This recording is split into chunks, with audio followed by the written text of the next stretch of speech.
before a dunk at the other end a moment ago by Villanova's Jason Lawson. 7-2, UConn, regular season champions, and Villanova second in the regular season, playing for the Big East championship. Ray Allen with the jumper. And Villanova in the blue uniforms, trailing 7-2, now on the attack. Jim, always interesting in 3 games in 3 days to see if any team is suffering from tired legs. Eric Eber's three-pointer, 7-5. My answer so far, it looks like everybody's got full game quickness out here.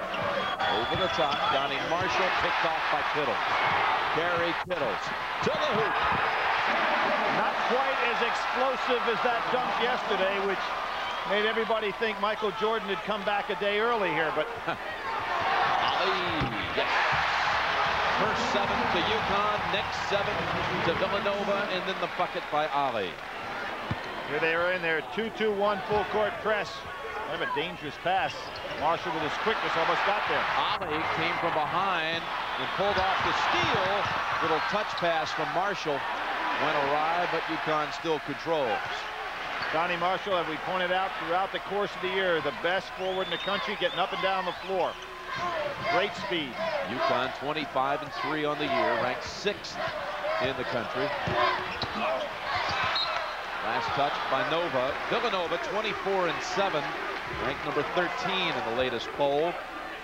And in the Big East tournament, UConn traveling through Pittsburgh and Georgetown to reach the final. Villanova through Boston College and then Providence. Sheffer, baseliner. He was hacked. On the arm, Sheffer, not a high percentage shooter from 3, but he had such a wide open shot. Jim, an incredible day in college basketball today when you take in consideration the ACC with their number 1 and 2 seeds. Right here, the number 1 and 2 seeds. The SEC with Kentucky and Arkansas, number 1 and 2 seeds. Just incredible. Really a super Saturday, too. Oh, yeah. I mean, what a day that was. Overtime games galore. Last second shots, 11 number 1 seed teams knocked out, including Kansas. Primed for the best tournament ever, I believe. Sheffer hits them both, 11-7 UConn. And there is some speculation here that should UConn win this game and Carolina fail to win the ACC final, then the Huskies could be looking at a 1 seed in the East. Of course, the last time we had these 2 teams, number 30 put on the best performance of the year in college basketball. There he is, Kerry Kittles with a 3. Doesn't look like he's backing down. I ran into him walking on the street last night, going back to the hotel. He said he was ready to play.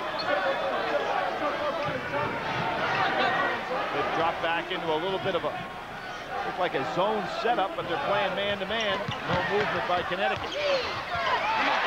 Underneath. Not the kind of set at all that Steve Lapis wanted. Lawson just wasn't active inside. Well, I know Kittles beat Team Curfew. Did you? Oh, yeah. Okay. It was in the 10 o'clock range. Kittles, what range he has, but not that one. Donnie Marshall jumped out on him and altered the shot. Allen, he loved the shot way too long. That one, but Knight follows it up for 2 more. Ray Knight coming off a fine game yesterday. 8 for 13 from the field, 16 points.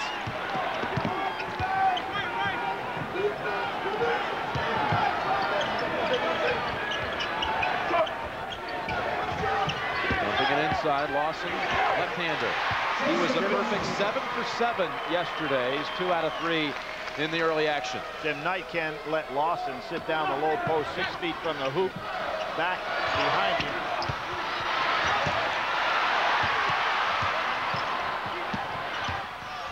Baseliner Marshall. Good interior passing by Connecticut.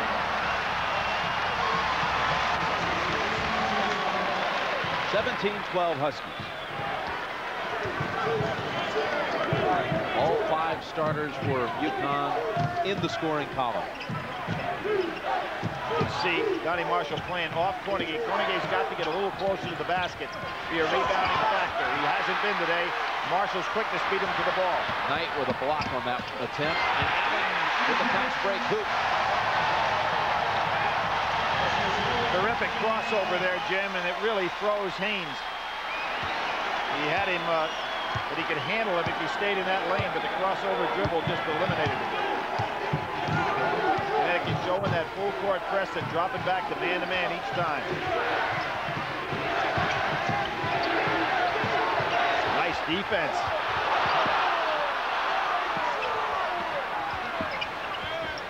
Evers gets it back, blocked again. Knight getting a piece of the last 2 attempts. UConn has hit 8 out of 11 from the field and jumps in front 19-12.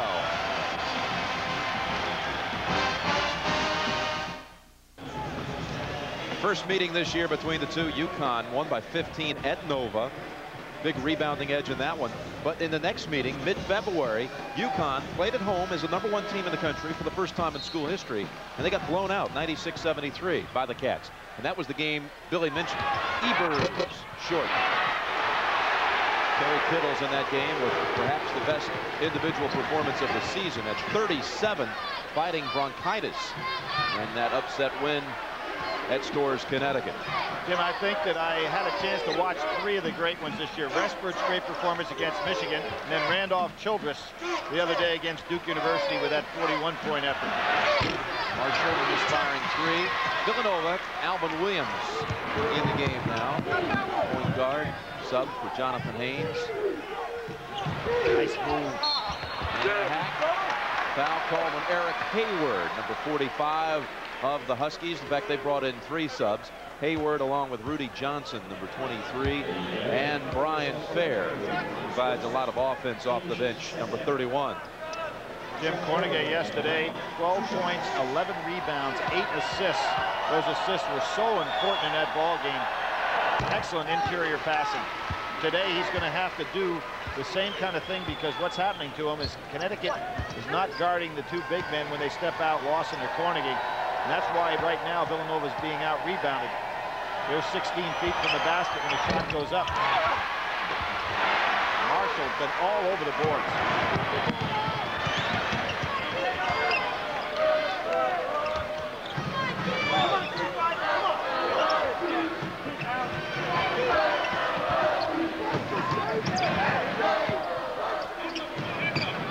Brian Fair had 10 points yesterday in 14 minutes of action. Now under 10 on the shot clock. Not unusual for this man to line it up. There he is. 4 20-point games this year coming off the bench. Explosive score. That 3-pointer gives him a 9-point ball. Hayward now the guy that's playing right underneath the basket. Kind of a one-man zone.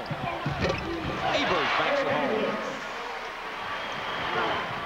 That tangled to volley. Fair recognizes that he's got a man down, holds it up. Interesting.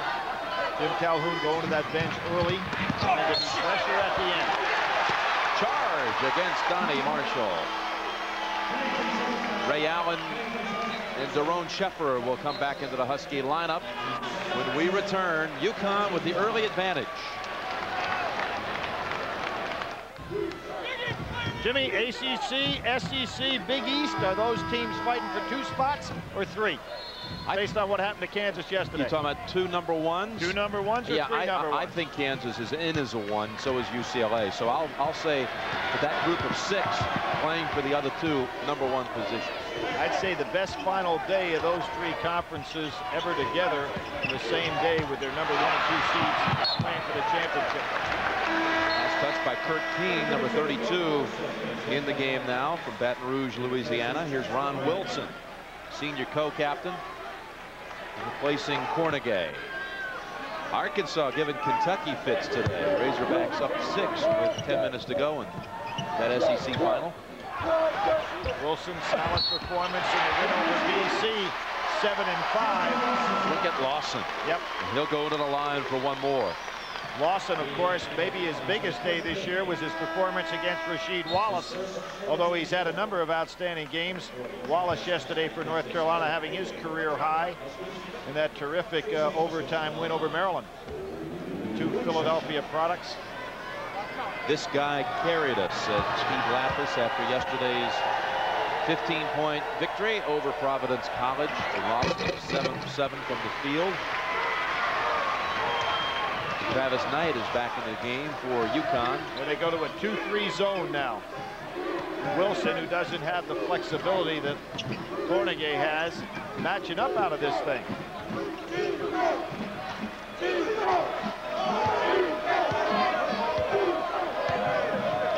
2-3 matchup. Nice job by Kittles hedging off.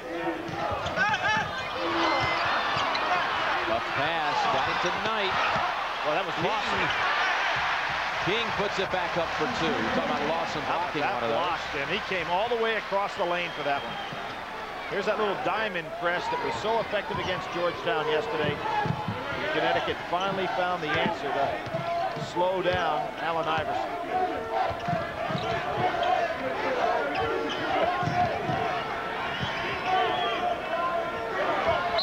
King reaching in for his second. We have some new entries into the NCAA field. Colgate to make its first trip, along with Florida International, Gonzaga, Mount St. Mary's Nichols State. Jackie Bruin taking that Colgate team in, played a very difficult schedule early on against outside opponents. The win over Navy puts Colgate in for the very first time. Knight altered the shot. Jonathan Haynes back in at guard for Villanova. Nice matchup, Kittles and Allen. Right now, good job by Shepard. What in the world defense are they in? It's a 2-3 looking zone, but they're matching up completely with it. Shepard continues his turnover pattern. Haynes missing inside. A loose ball with the Huskies coming out of the pack. Not a good idea by Allen.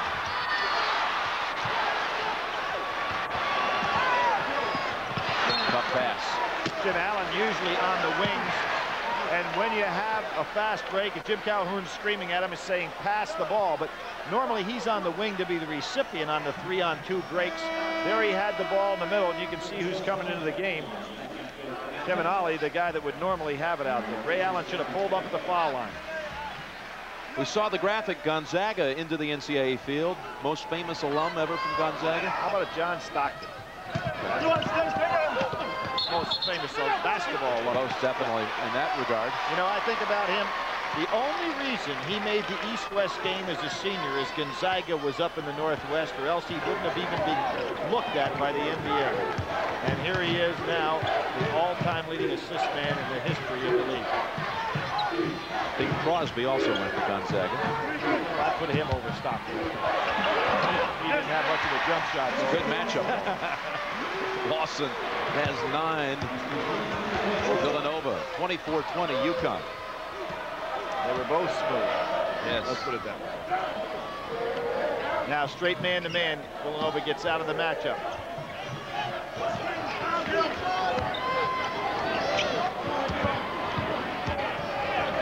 Shepard, 2-point. Foot on the line. Pretty good matchup in the backcourts right here. Everybody talks about Ollie and Shepard, and rightfully so. But Williams and Haynes, they hold their ground pretty well too. They're ranked 5th and 8th in the Big East in assists as a combo. The others, of course, 1 and 2. Reach-in foul called against Lawson. Tough break for Lawson on that play because Knight didn't realize the ball was bouncing up to him. Only the second team foul in over 11 minutes of action. Donnie Marshall's been sitting for a long time. He started, very well on the boards. He's been sitting now for, what would you say, 6-8 minutes? Yeah, about that long. Yeah. Cornegay back for Villanova. Fair, NBA's 3. Great rebound by Kittles. Special player, this kid.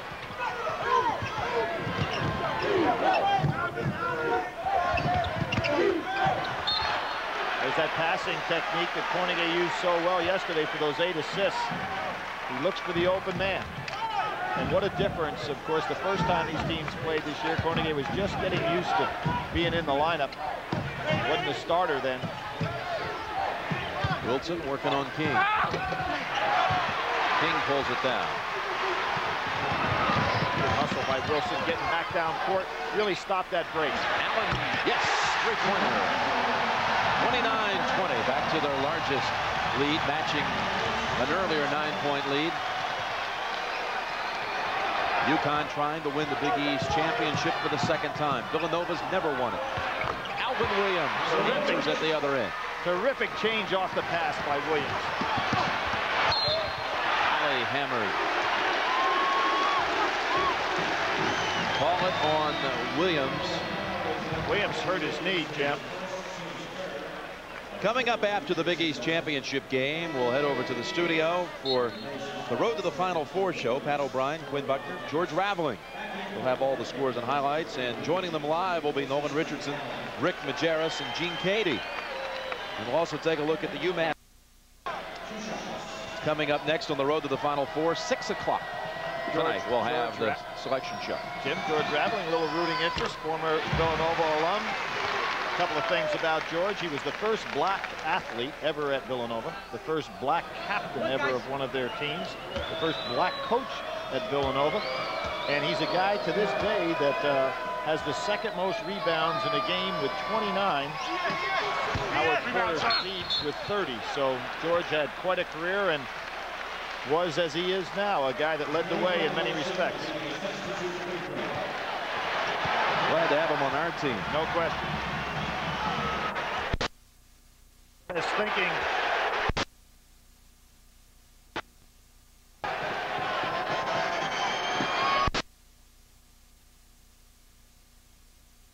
That was back in '88. 3 finals, and they trail here by 9.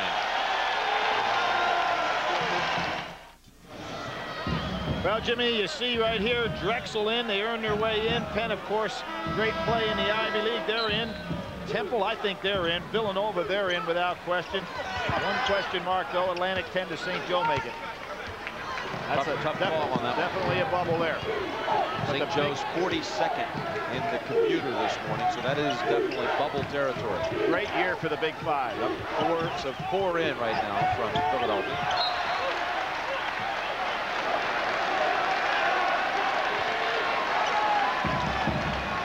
Iowa State kind of reeling a little bit after that tremendous victory over Kansas. Oklahoma State will be a Sweet 16 seed.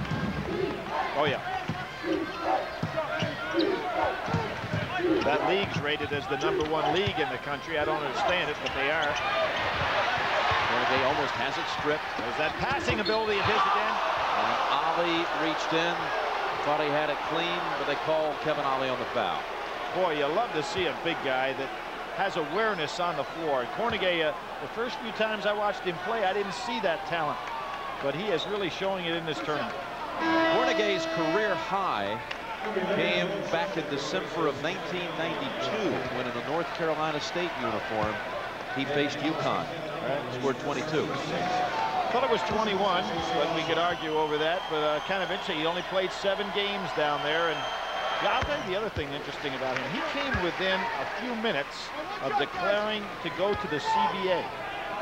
And then he decided at the so-called 11th hour that he would go ahead and take his name out of the hat. So he is now obviously getting very valuable experience as a college player. That had been a big mistake in his life. Sophomore in classification. King with a foul. Villanova ball. The young man was eligible by NCAA standards while at NC State, but not going to be eligible by state standards. So that was the reason for his departure. Jim Burr, Ted Valentine, Timmy Higgins, the officiating crew today. And near the conclusion of this game, we'll be selecting a genuine Chevrolet player of the game from each team. Chevrolet donates a $1,000 scholarship to the General Scholarship Fund of each school. So far, it has been Connecticut all over the boards in this ball game, dominating, and that shouldn't be the case for Villanova. Gives it up to Kittles. Back outside. Lawson can't stop that one. Good pass from Cornegay. Well, Jimmy, you look at these two teams size-wise. You say, how is Connecticut #1 in rebounding and Villanova last in rebounding in this league? With Cornegay and Lawson, Evers, Kittles, good size. Aiden's not small. Didn't have Cornegay for the full season. Wilson joined him. Yeah, Wilson was February. Yep. Good answer. And the arrow belongs to Villanova. One thing missing a little bit here from the last matchup with these two, the firepower of Kittles. He has 5 points so far, 37 again in the last one. And Evers. You know, Evers in that ball game was sensational from the outside. With his outside shooting, 7 of 9 threes in that game. And he kept everything wide open. I mean, they had to play him so tight with the threes, and it really opened up for Kittles. Because he was making everything. There's Evers. Cornegay rips the rebound, and he is held. And that'll put Villanova into a 1-and-1, 7th team foul. King collects his 3rd. Jim Calhoun in great shape in regard to foul problems. Maybe he's not as deep as Kentucky, I wouldn't say, or maybe Arkansas, but he really can't get in too much foul trouble. He can afford to waste a few. Lawson, left hand, second left-hand shot like that he's made today.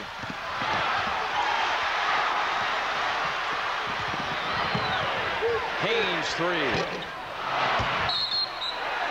Lawson over the back. Excellent lockout by King. Had him there and used that upper body strength. Lawson couldn't get to him. Second on Lawson, who has more than half the Villanova total, 14 of their 27. And they bring Wilson in for him.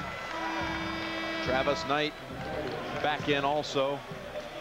You know, you have two kinds of substitution patterns now in college basketball. You've got the multiple, like a Connecticut or a Kentucky, and then you have the specific placement substitution situations like a North Carolina, or in this particular case, Villanova. You know, they got 1 guard sub, they got 1 forward sub, 1 center sub. Boo Willingham, number 4, senior, into the game now for the Huskies. Travis Knight picks up the loose ball for 2.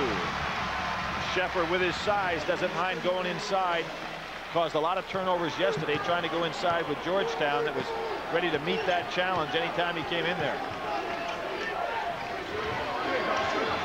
Cornegay with good position. Kittles. Now with 7.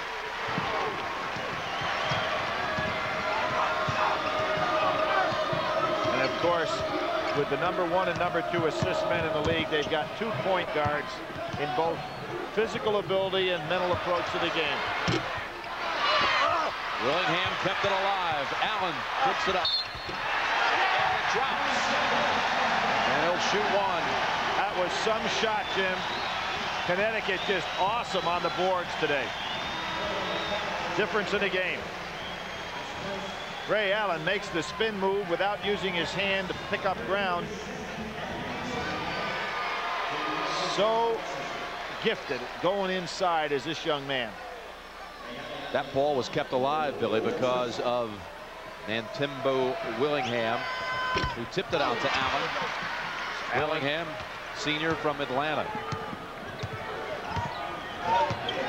Can't say enough about this senior class that Jim Calhoun has put together, Jim.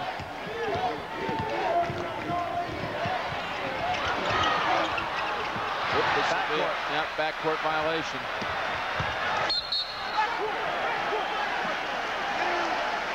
.412 to go in the half. Huskies with a 6-point lead. That's only the 3rd turnover committed by Villanova. Well, that isn't surprising because this team has a great assist turnover ratio. 147 on the positive side this year. Ooh, wow. High wire act by Allen. Allen would have been smart to let that go in the backcourt and then pick it up. He certainly can do that. Tried to balance himself.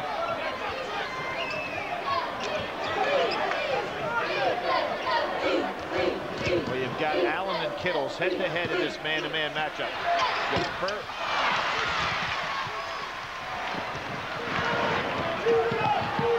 Both teams looking to run at every opportunity. Haynes set up on the wing. Not getting any perimeter shooting today, Jim. Swinging it around to Ali. Terrific screen that time by Knight. Wouldn't let Cornegay get out. But you got to hit those shots. Nobody really tearing it up from the perimeter. This man can. Evers off a screen from Zeffie Penn. Jim, Zeffie Penn has put in some solid minutes.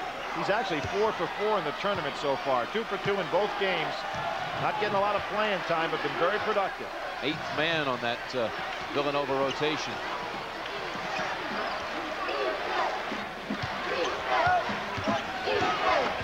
Allen. Kittles over the back after making a good defensive play.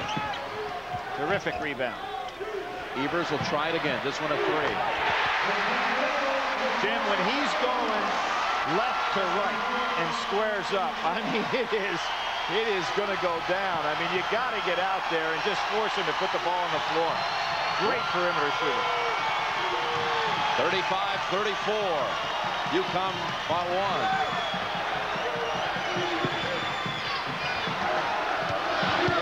Shepard got baseline. Cornegay rejects. Knight puts it back once, twice. Willingham, yes. Again, rebounding, just dominating the boards is Connecticut. And the boos for Boo Willingham. Evers again. Penn puts up the loose change. Yep. That makes him 5 for 5 in the tournament.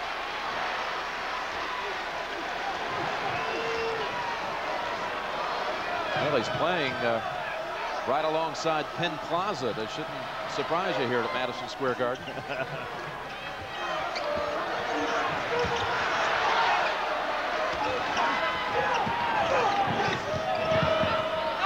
Sheffer up high. Tip Knight. Allen. Well, you can't say enough for this Connecticut. The way they're pounding the boards. Steve Lapis exasperated over there because his team staying close with perimeter shooting, but eventually that's going to catch up with you. Cornegay showing an outside shot. 39-38. Huskies, 1 minute to go in the half. Hard fought first half. Villanova's won 2 of the last 3 against these guys. Remember, they won last year in their march to get themselves the NIT. Willingham inside. Allen stripped by Kittles. Back to him. And the lead for Villanova. By giving that ball up, Kittles put himself in perfect position to be a finisher. Unlike what Ray Allen did on the break a few minutes ago. Remember when he tried to take it all the way himself? Terrific basketball game here. That's the Wildcats' first lead of the game. 1 second differential here. Game clock to shot clock, so UConn can milk it to the end. Ooh, what a screen. Must hurry now. Otley not in time. Shot clock expired. I pointed out the 1 second differential. They didn't get it off in time. Jim, they had to get the screen. They had to shoot right off the screen at the top. There is an official's timeout with under a second to go. They've added 3/10 of a second on the game clock. 1.2 left in the half. There was not a whistle from under 4 minutes in until that violation, not beating the shot clock. So that was the last television timeout of the half. Tipped by Knight, and Villanova will not get an attempt before the intermission. Jim, the reason for that is well-coached teams, well-played game, and fine officiating. Villanova's first lead of the game. There it is at halftime, 40-39. And Pat O'Brien, along with Quinn Buckner and George Raveling, will be along from our New York studio with Pennzoil at the half after this message.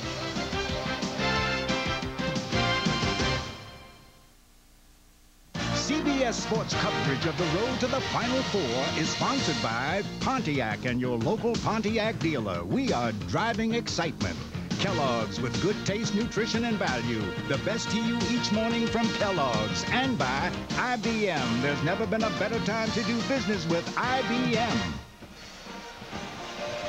40-39 at halftime. Villanova. Love that first half of action, Billy Packer, and some of the key elements in the first half. Tell us about it. Very unusual in this respect. Now, we've got our two superstars. You can see not dominating, but having solid games. Kittle's 4 of 6.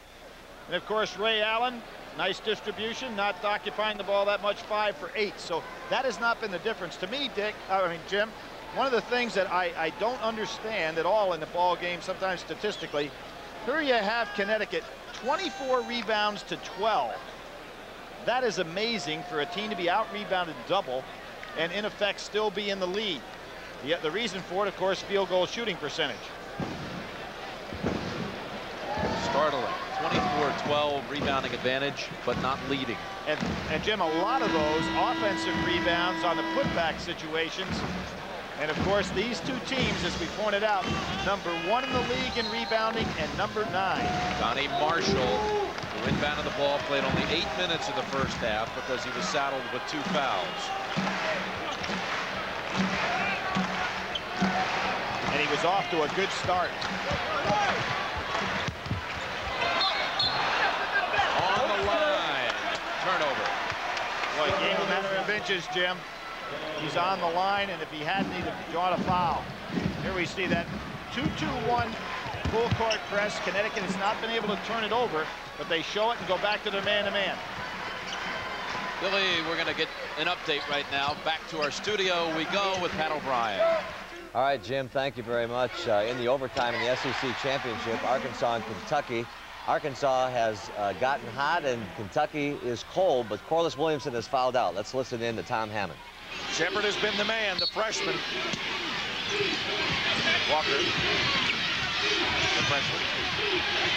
Got Robinson out front on Shepard. Thurman knows Delk wants to shoot. Walker's wide open. They didn't see him in time. Tapped in by Pope. McDaniel on a run out. And Shepard fouls him. Jeff Shepard committing the foul in his 5th. Kentucky foul on number 15. Well, Kentucky's got it down to 4. That's his 5th personal foul. Watch again as Mark Pope on the tip inbound. The miss by Walker. Good clear out with the left arm by Walker, and Pope with another nice offensive rebound. He's done that all day long. Well, Pope having another good game. He's had a good tournament. He has indeed. Another player that's come to the for Kentucky recently. 1:11 left in overtime. Arkansas leading 91-87 at the Razorback free throw line. In the 3rd time in SEC history, the championship game has gone to OT. Shepard replaced by Anthony Epps. So now it's up to Clint McDaniel. He's a 76% free throw shooter. Steps to the line, he's got 2.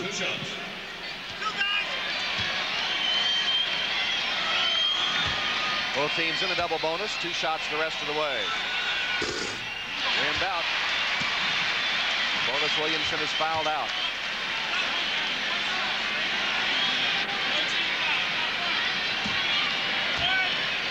Free throws have played an important part in this game today. 2 missed by Rhodes, and now 2 missed by McDaniel. Can Kentucky come back one more time? They're down 4.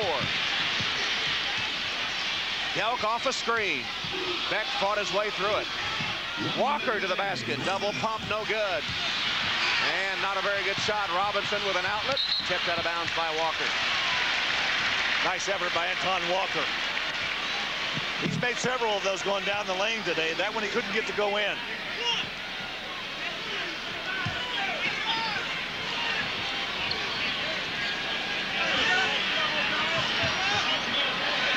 Beck trying to shake Epps. Delk committing the foul on McDaniel, who just missed 2 at the free throw line. This is a guy I'd go after. I mean, he's got to be thinking about the 2 he just missed. His first personal foul. Arkansas has hit 10 of 15 free throws today. Kentucky 21 of 28. The Wildcats have gotten 11 more points at the line, trying to offset that 3-point shooting advantage Arkansas shows. 50.4 seconds to play. Daniel generally very reliable at the charity stripe. Only 1 of 4 today.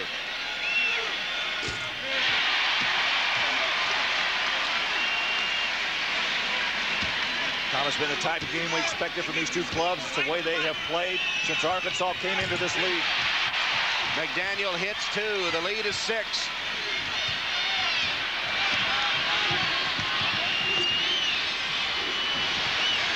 Double screen for Delk. They want him to shoot the 3. He does, and he got one. It's a 3-point game. Arkansas quickly inbounds, and a foul of Beck with 37 seconds left. Kentucky foul. Number 41, Mark Pope, his 3rd personal. Watch the double screen set for Tony Delk. You know what? You can't keep a good shooter down. See the screen? It's almost offensive blocking. Good move. Delk gets open. Pope and Walker help. And so we'll keep you up to date on that score and that game as the day unfolds and take you back to the Garden, where you see the score is 52-42, and we'll all be back here in a moment. Stay with us. Kentucky up by 1 now, about 12 seconds left. Let's go to the Georgia Dome. Hit the game winner in Fayetteville. Way downtown, no good. Rebounded by Delk, and a foul. Unbelievable. There's still 0.6 of a second showing on the clock. I think Kentucky thought they'd won. They're getting them back off the court now. Still 0.6 of a second, and free throws upcoming.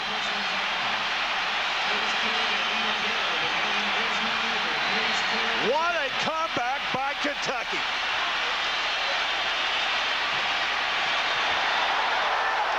Anthony Epps, who had his fingers crossed on the bench when his teammate Roderick Rhodes shot to win it. He had his back turned, hits 2 pressure free throws. Maybe there's something to that. Cross your fingers, turn your back, then walk out and win a game. Delk now with a chance to ice it. Scotty Thurman hit one shot it way beyond the arc. Arkansas led by 19 in the first half. Kentucky here in overtime was down 7.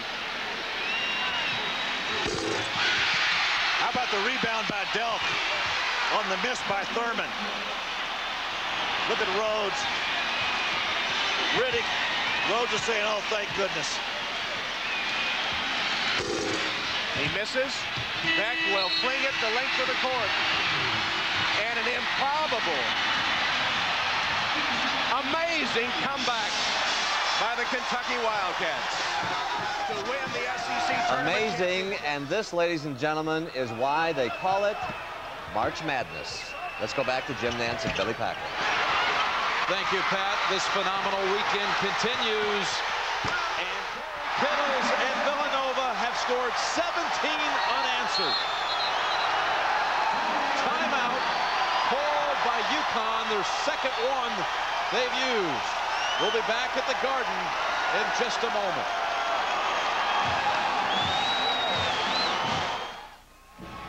This game was tied at 42 all with 18-18 on the game clock. And now Villanova with 17 unanswered.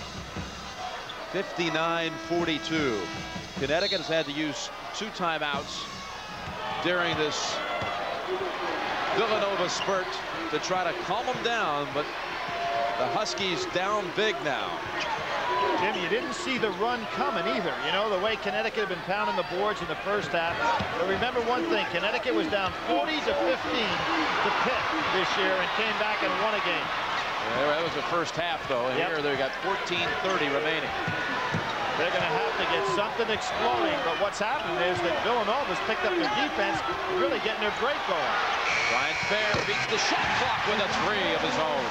So that ends the run at 17 unanswered. What a comeback by Kentucky. And I think that win by the Wildcats gives them the 1 seed in the Southeast and probably will place them in Memphis, Tennessee at the Pyramid for their first and second round games.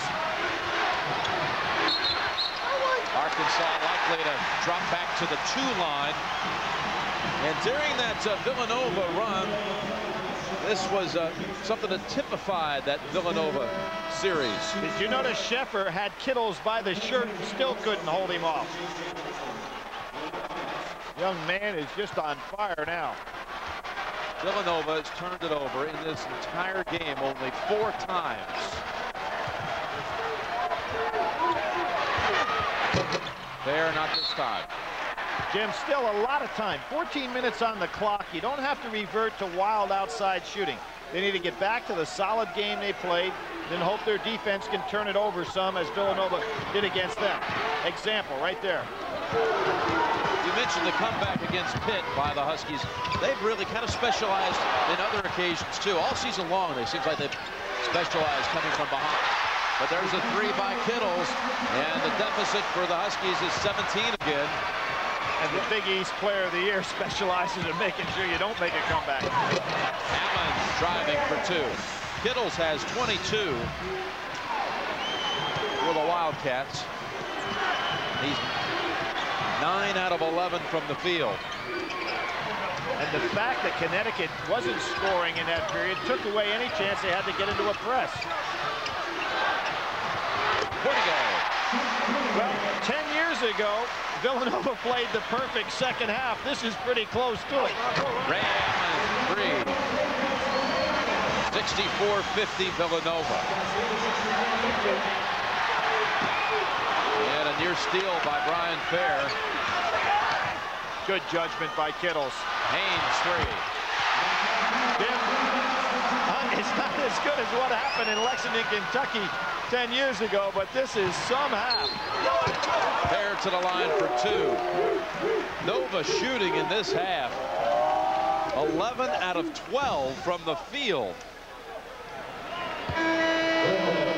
You know, kind of interesting when you think back of that championship that Villanova had under Raleigh Massimino. The last game of the regular season they played against University of Pittsburgh got blown out in that game.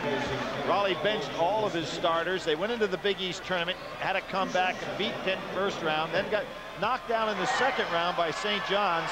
And they just sat around biting their nails, you know, on that Sunday afternoon, thinking they might not even get in the NCAA tournament. And then, of course, had those close 1-point, 2-point victories until they got to Lexington for what became the perfect basketball game. 10 years ago this season. Right. Not only has Villanova hit 11 of 12 in this half, they've hit their last 8.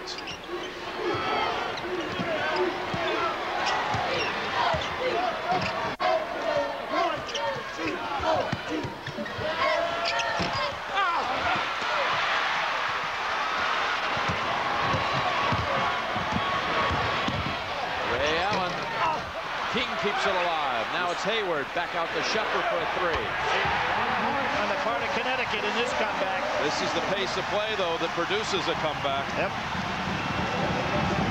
See, by scoring, they also get a chance to set up their defense. Showing a little pressure and then going right back to their half-court man-to-man. Evers. Nope. Fair takes it to the hole. Beautifully done, up high off the glass. Great shot by Fair. And now a timeout called by Steve Lapis in Villanova. UConn was down 17. They've dropped it to 10.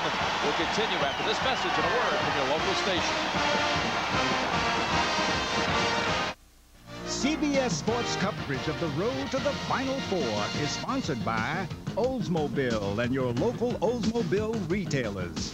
ITT, building businesses into leaders. And by Jiffy Lube. If it doesn't say Jiffy Lube, it just isn't Jiffy. 17-point lead down to 10, and Billy, action intense. It's incredible, incredible comeback. Fair leading the way with that big jumper from the corner, Jim. Just when Connecticut looked like they were going to get buried, he hits the 3. But you know, as a sophomore, he had 27. He was the 3rd leading scorer on this Connecticut team. He had 27 against Villanova. So certainly capable. Zephy Penn in the game for the Wildcats. Shoot it from the free throw line. First shot he's missed in the tournament. Now 5 of 6. Big rebound by Cornegay. Up high to keep it alive for the Wildcats. Kittles follows. Bad block out that time on Kittles by Ray Allen.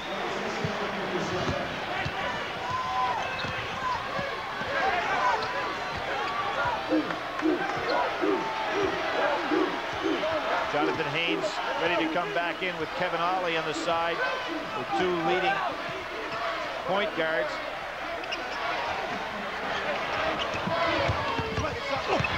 There. To the line for 2. He made some play, a little scoop shot before the timeout. Well, Jim, what makes it so tough, and we saw this with Allen Iverson yesterday, any guy that you know it could take that 3-point shot, you have to charge out at him.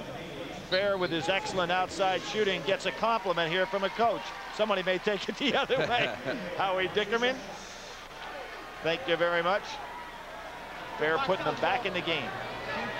Interesting story here. A young man that was going to leave Connecticut last year, left school in terms of saying, you know, I don't want to return for my senior year. It doesn't look like I'm going to play much. He told the coaches last May he wasn't coming back. He was going to transfer. And that same man, Howie Dickerman, that grabbed him by the neck there, is a guy that originally recruited him, went back out and visited him at his home. His fellow teammates called him and said, hey, you know, come on back. And what's even more interesting maybe is he only had one offer from another school to play 1 year.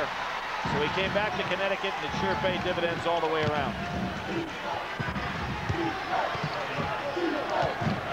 Again, Connecticut's going to have to do a little bit more, Jim, with its defense to get back in this game. They can't trade baskets. They made a terrific run, prevent themselves from getting blown out. But if they're going to get all the way back, they're going to have to turn it over on defense. Cornegay's become in this tournament their primary ball handler. Haynes. Cornegay tip it up. Seppi Penn on the hat. Now Lawson has been out for quite some time. When they made their great run, it was Lawson all over the boards. He's coming back in now, and let's see if that can be what can get Villanova back on stride. Terrific game that he's having, both with his left and right hand inside.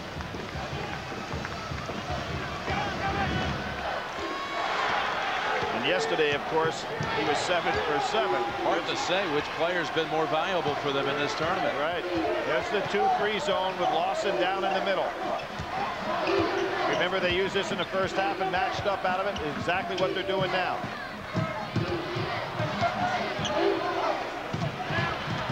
You can always tell the matchup of that first cutter that goes through. If they follow him through, they're matching up. It's not the standard 2-3 zone.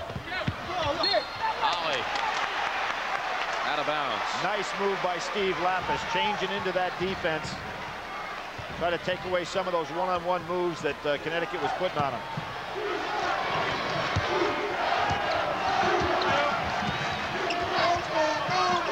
Williams got valuable time when Haynes out with that stress fracture.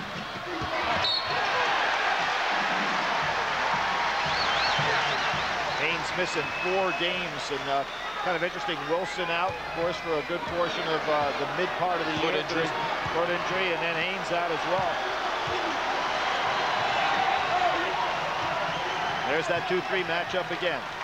Now watch when a man cuts through, particularly from the perimeter. Kittles will stay with him, as does Haynes with Shapner. Allen from the deep in the corner.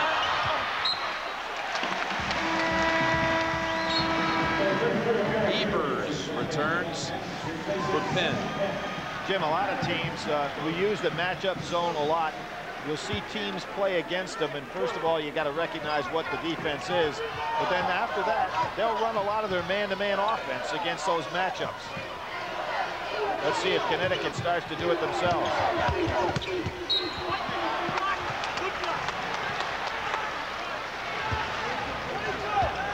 Flurry of scoring, and then suddenly it starting to sag. Well, they were such 2 great runs by both clubs.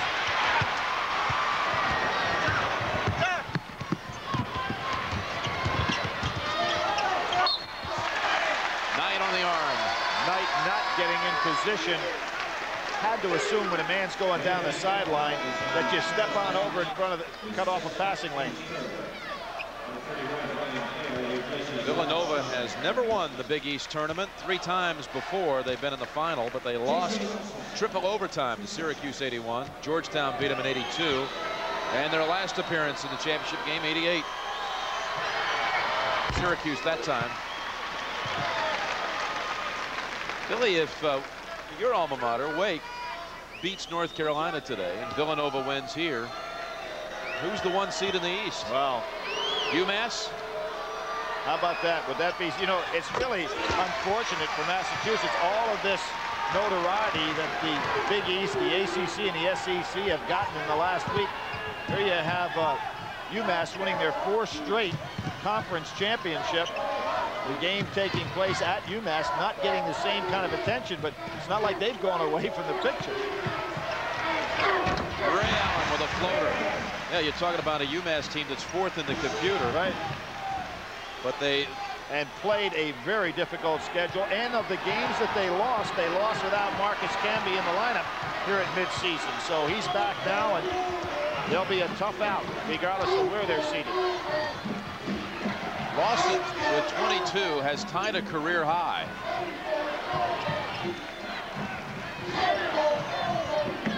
That 22 was against Ryder, not in the Big East final.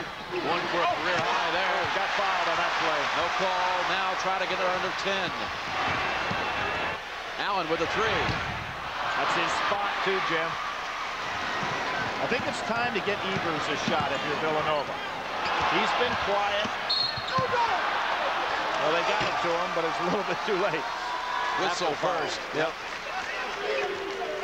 When you got a guy like that, you know, and the game starts getting a little tight, you like to go ahead and work the ball, occupy the defense a while, make them work, let Evers kind of drift out to that 3-point line and at least try it one time.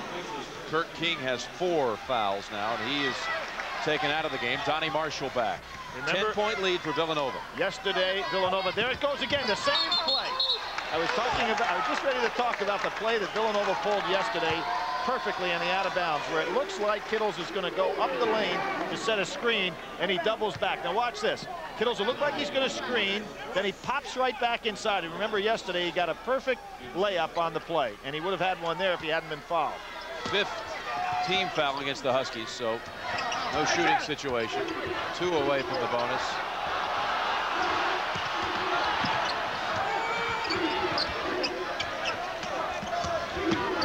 Williams bangs it home. 12-point lead.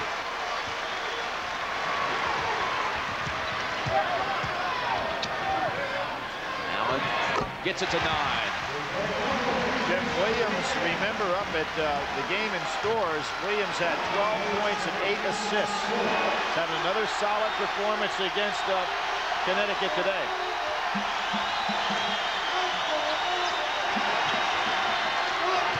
Kittles. It's on the offensive glass. Kittles kept it alive. Look at that.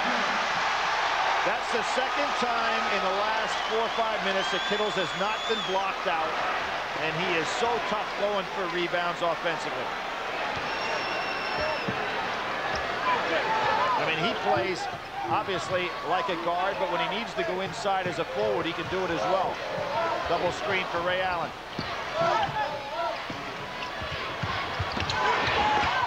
Knight on the way up. Foul. And this game will be followed by the Road to the Final Four show. Back to the studio with Pat O'Brien, George Raveling, Quinn Buckner. Nolan Richardson scheduled to be with them live. Rick Majerus, Gene Cady. Plus they'll discuss the NCAA women's tournament brackets. Coming up next on the Road to the Final Four, then skiing, and then the selection show. Jim, you know, in the last couple of years, we always get a chance to ask one question each. Sometimes we get in 2 of the committee members, and normally it'd be a reach to try to get to that 2nd question. This year, we could be there for an hour trying to go ahead and figure out whatever the decisions are. Well, we have an hour show. But we won't get an hour's worth of questions. Eric Hayward in for Knight. A lot of tough decisions this committee is going to have to make. Normally, you got like the top 4 seeds locked in by now. I wonder how late in the afternoon it'll be before they put this one to bed. Williams 3 short. Evers left alone. He hadn't been in the game for a while. He's been on the floor, but not in the game. They finally got him a shot. 5:30 remaining, 9-point Villanova lead. Try to get Fair a 3. There it is. That was a great move by Connecticut. And now a 6-point ball game. 75-69 Villanova. Now, Jim, we talked about that comeback against Pitt right at the time they started to make their move. What were they down? 17-0 run? They've been down 17 twice, and now they're down 8. Ollie pushing it up. That's a 3. Shepard. Now they're down 5. Great basketball.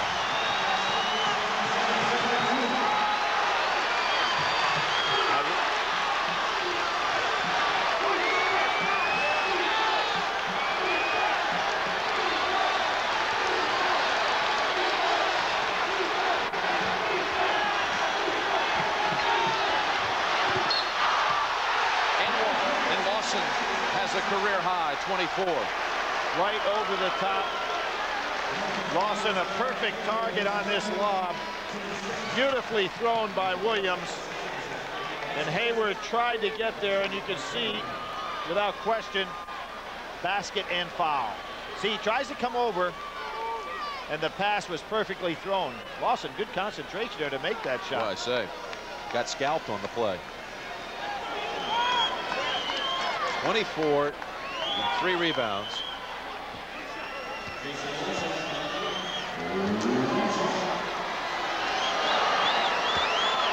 Young man, #1 in the Big East in block shots this year. Having a big tournament. Having a big offensive game today as well. Tried to get Ray Allen in, and they didn't get him in. I thought I heard the horn. Yeah, they did, and he should have gotten in the ball game there. He'll get in now. Haynes on the bump. That is team foul number 7 on Villanova. They'll make that 6, so they're not in the 1-and-1. It's number 6. Donnie Marshall sits down, and you know, Jim, at the time, it just seems strange. Marshall started this game very well today, and then because of foul trouble, sat down for about half of the first half. That really hurt Connecticut. Ollie, after misfiring the triple, now reaches in. It's a 1-on-1 at the other end.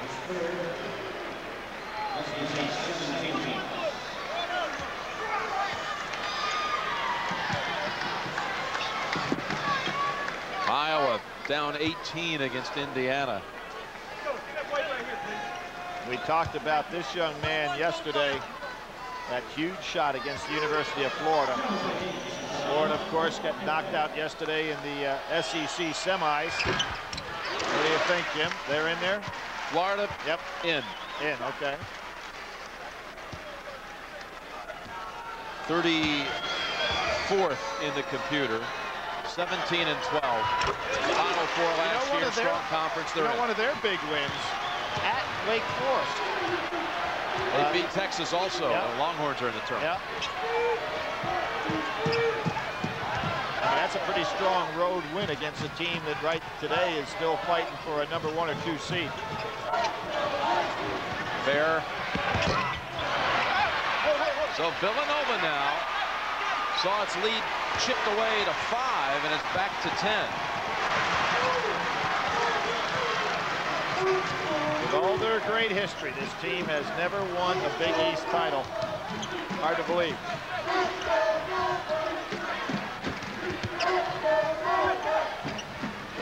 Come on. Three-pointer, big shot, Evers. 13-point bulge. That really ends runs with that guy.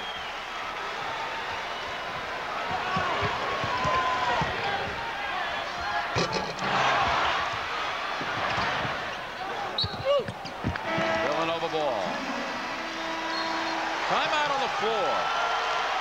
Looks like the Wildcats were able to withstand that UConn comeback. Coming up on the road to the Final Four, we'll talk with Nolan Richardson, Gene Cady, and Rick Majerus, and we'll set the women's brackets. Stay tuned for that. See you then. 3 minutes, 8 seconds remaining. UConn with 1 timeout. Villanova basketball with a 13-point lead. Now you got to start thinking about most valuable players in the Big East tournament. Well, I think that if Villanova were to continue, even though Haynes has had incredible performance from a standpoint, the ball didn't get over half court. Real close. This man right here in the last 2 days, 18 assists, 4 turnovers. Talk about Haynes. Yep, and that's against tough pressure teams both days.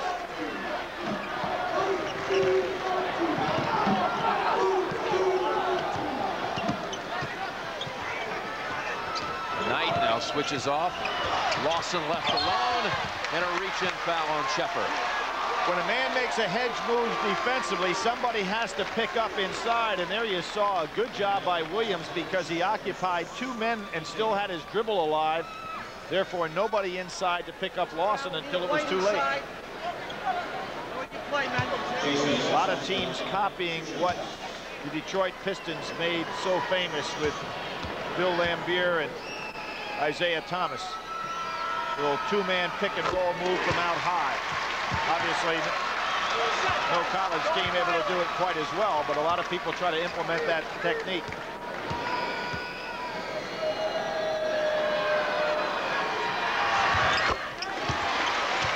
Nothing Lawson isn't doing well, Jim, and he is a good free throw shooter. 27 in the championship game for Lawson. There's the little hedge move we were talking about. Villanova does a better job with it. They're trying to get the 3-point game going now. But Villanova's playing the 3 well.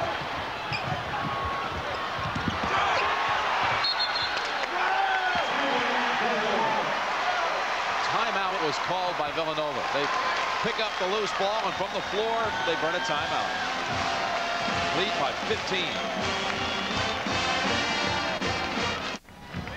Tournament talk, tournament chatter coming up. Road to the Final Four show. Pat O'Brien hosting back in our studio.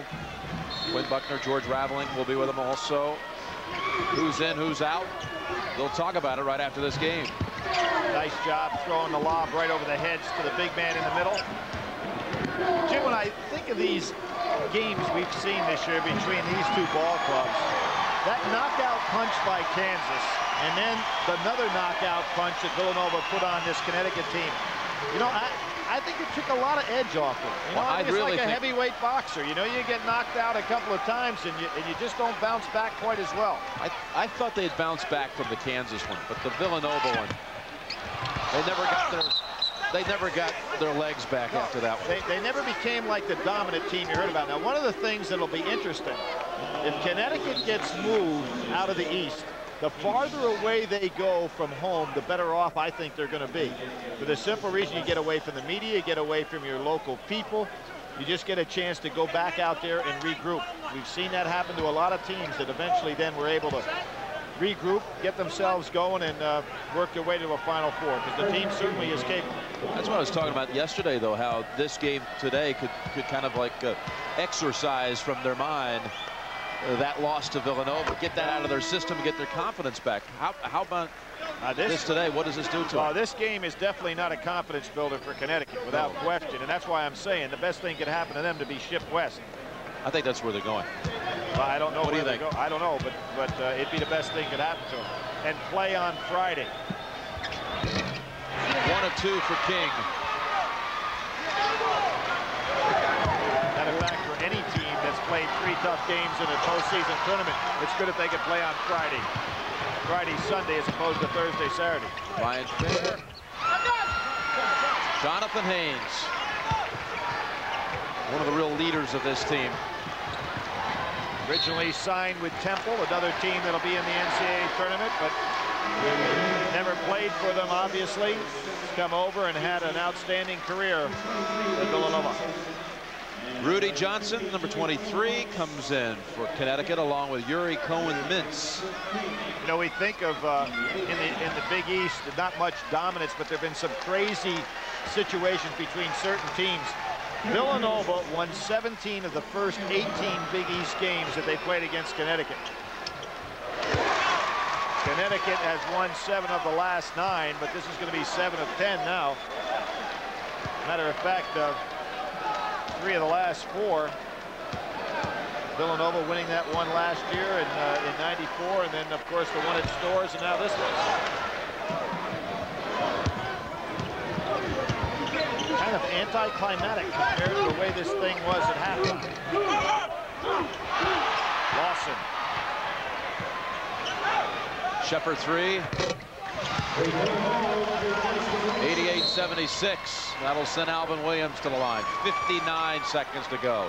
And coach Steve Lapis, 40-year-old, third-year coach at Villanova, coming back to his hometown to win another big crown. He won the NIT on this floor last March. He was a graduate of CCNY and was the team captain of the Beavers. And out of college, coached over in the Bronx at Truman High School. That's when he latched on with Rolly Massimino, was an assistant for Coach Mass. Back when they won the championship in '85, came back to Manhattan, coached the Jaspers for 4 years, Billy. Yep, and remember his last year there, last second shot put him out of the NCAA tournament. Same thing that may have happened to Manhattan this year with St. Peter's hitting that dramatic shot, knocked them out of the championship. Followed up and in by Fair.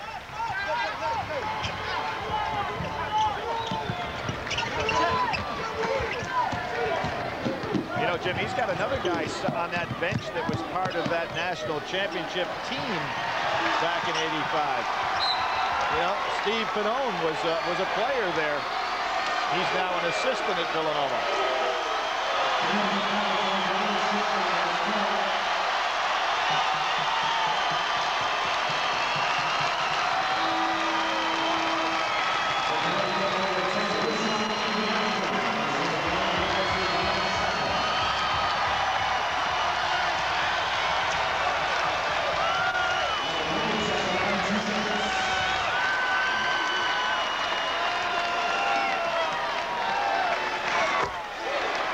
What do you see for Villanova in the NCAAs, Billy? A lot of success. I really like this team.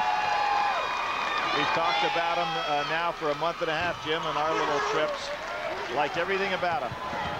I just wonder why sometimes they get dominated on the boards. Other than that, it's not at all. Marcus Thomas missing a 3. They've announced the all-tournament team, so we'll give it to you. Making the all-tournament team.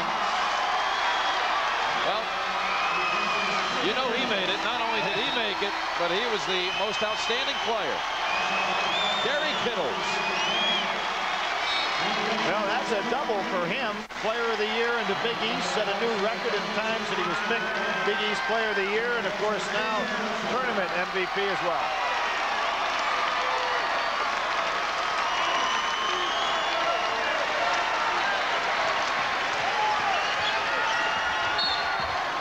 There on the reach-in. The all-tournament team, Austin Crozier of Providence, Abrams of Boston College, Iverson of Georgetown, Ray Allen of Connecticut, Jason Lawson of Villanova, and Kerry Kittles. Pretty big. Most outstanding player. Pretty big distribution right there. Of course, Dania Abrams played in the play-in game where he had 38 and then had 30 in the first round. So, what, 5 teams represented there with guys on the all-tournament team. Kevin Cox at the line. Greg Yeomans. He's the only member of this Husky team that has a Big East championship ring. Greg Yeomans, number 22. Teeing it up. And there you see Greg Fragakis, or Nick Fragakis, coming in for Villanova. Cox. Swish again.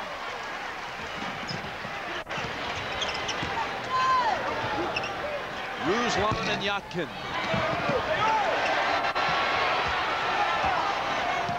Adam Schaefer. Jim Calhoun saying he wants no fouls, just let the clock run out. Got one anyway.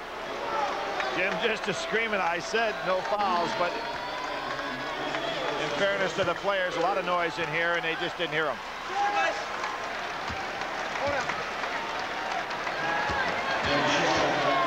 Adam Schaefer, a freshman from Downers Grove, Illinois, will shoot 2. Put him in the scoring column in the Big East final. Jim, you look at this Villanova team, still a young ball club. Yeah, this whole team, unless they lose Kittles to the next level, comes back next year. And Villa, you got to think, will get a lot of consideration for top 3 or 4 in the nation preseason next year. Without question. They are the Big East champions for the first time. Villanova has won the Big East tournament.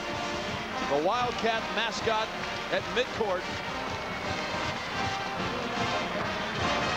says, finally,